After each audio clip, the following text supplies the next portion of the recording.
Shalom Bapak Ibu Saudara yang kasih Tuhan, senang hari ini kita bisa berjumpa lagi. Saya ingin mengajak kita kembali hari ini untuk merenungkan firman Tuhan. Dan saya percaya bahwa firman Tuhan selalu baru buat setiap kita. Firman Tuhan selalu menyegarkan buat setiap kita. Firman Tuhan itu memberikan kekuatan, memberikan semangat buat setiap kita. Mari kita ambil Alkitab kita dan kita membaca Injil Matius pasal yang ke-7. Ayat yang ke-12 sampai dengan ayat yang ke-14. Judul perikopnya adalah Jalan yang Benar. Demikian firman Tuhan saya bacakan buat setiap kita. Segala sesuatu yang kamu kehendaki supaya orang perbuat kepadamu, perbuatlah demikian juga kepada mereka. Itulah isi seluruh hukum Taurat dan kitab para nabi. Masuklah melalui pintu yang sesak itu, karena lebarlah pintu dan luaslah jalan yang menuju kepada kebinasaan, dan banyak orang yang masuk melaluinya. Karena sesaklah pintu dan sempitlah jalan yang menuju kepada kehidupan, dan sedikit orang yang mendapatinya. Bapak Ibu Saudara yang dikasih Tuhan, dalam pengajaran Yesus memberikan perumpamaan tentang dua jalan yang bisa kita pilih. Dalam kehidupan ini ada dua jalan yang kita bisa pilih, yaitu yang pertama jalan yang lebar, yang kedua jalan yang sempit. Dan firman Tuhan kasih tahu buat setiap kita, jalan yang lebar itu adalah jalan yang banyak sekali dipilih oleh banyak manusia. Banyak orang senang melewati jalan yang lebar, karena firman Tuhan katakan luaslah jalan yang menuju kepada kebinasaan, dan banyak sekali orang yang memilih jalan ini.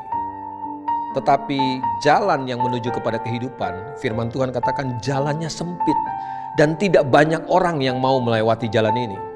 Bapak Ibu Saudara yang dikasih Tuhan, kalau hari ini kita harus memilih, saya berharap kita memilih untuk berjalan di jalan yang sempit. Jalan yang tidak mudah untuk kita lewati memang. Kenapa? Karena ada banyak hal yang tidak menyenangkan. Ada banyak hal yang mengganggu kesenangan kita. Ada banyak hal yang harus kita korbankan ketika kita memilih untuk melewati jalan tersebut. Bapak Ibu Saudara yang dikasih Tuhan, kenapa jalan menuju kepada kehidupan adalah jalan yang sempit? Sebab tidak ada kehidupan di luar Kristus.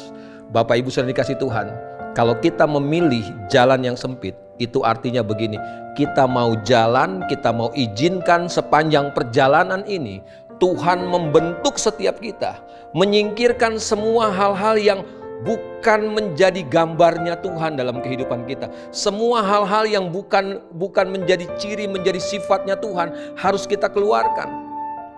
Semua yang lebih-lebih dari hidup kita harus disingkirkan. Ego kita, kesenangan kita, semua yang menjadi hal-hal yang tidak berkenan kepada Tuhan harus mulai kita singkirkan. Baru kita bisa lewat di jalan ini. Jalan yang penuh dengan pergumulan, jalan yang penuh dengan perjuangan. Tidak mudah melewati jalan ini. Tapi saya percaya jalan ini akan membawa kita kepada kehidupan. Saya percaya jalan ini akan membawa kita kepada kesempurnaan seperti Kristus. Bapak Ibu Saudara yang dikasih Tuhan, hari ini jalan apa yang sedang kita pilih? Jalan seperti apa yang sedang kita lewati? Kalau kita sedang ada di jalan yang lebar, jalan yang menuju kepada kebinasaan, sebelum terlambat, mari kita berbalik arah. Lewatilah jalan yang sempit, jalan yang tidak mudah, jalan yang penuh dengan penderitaan, jalan yang penuh dengan kesulitan. Tetapi penderitaan dan kesulitan itu adalah cara Tuhan untuk membentuk kita, memurnikan kita, menyempurnakan kita, supaya akhirnya kita menjadi serupa dengan gambaran Tuhan. Bapak Ibu Saudara yang dikasih Tuhan, hari ini kita harus memilih. Sekali lagi saya berharap, saya berdoa supaya kita memilih jalan yang sempit. Karena jalan itu akan membawa kita kepada kehidupan. Jalan itu akan membawa kita kepada kesempurnaan, menjadi serupa dengan gambaran Kristus. Tuhan memberkati kita semuanya. Mari kita tundukkan kepala, kita berdoa buat firman Tuhan. Bapa, hari ini kami datang kepadamu. Kami bersyukur buat firman-Mu Tuhan. Karena kami percaya bahwa setiap hari, setiap saat kami diperhadapkan dengan pilihan. Kadang daging kami memaksa kami untuk memilih jalan yang lebar untuk kami lewati. Karena jalan itu penuh dengan kesenangan. Jalan itu tidak ada pergumulan. Di jalan itu tidak ada penderitaan. Di jalan itu tidak ada kesulitan. Semua kesenangan yang ditawarkan oleh jalan itu. Tapi hari ini firman Tuhan datang buat setiap kami dan ingatkan, sadarkan kembali setiap kami bahwa jalan yang lebar bukanlah jalan kami. Jalan kami adalah jalan yang sempit, dan Tuhan mau kami melewati jalan itu. Jalan yang menuju kepada kehidupan.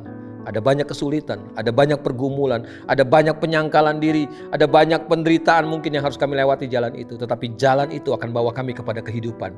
Jalan itu akan membawa kami kepada kesempurnaan, supaya kami menjadi serupa dengan gambaran Kristus. Terima kasih Bapa Surgawi. Kami percaya firman Tuhan, ya dan amin. Langit dan bumi pasti akan lenyap, tapi firman Tuhan tinggal kekal untuk selama-lamanya. Terima kasih Bapa Surgawi buat firman-Mu. Kami mengucap syukur, demi nama Yesus Kristus Tuhan kami berdoa. Amin. Selamat melewati jalan yang sempit Bapak Ibu Saudara dikasih Tuhan. Ada banyak kesulitan, banyak penderitaan, tapi semuanya itu mengerjakan kemuliaan yang besar buat setiap kita. Tuhan memberkati kita semuanya. Amin.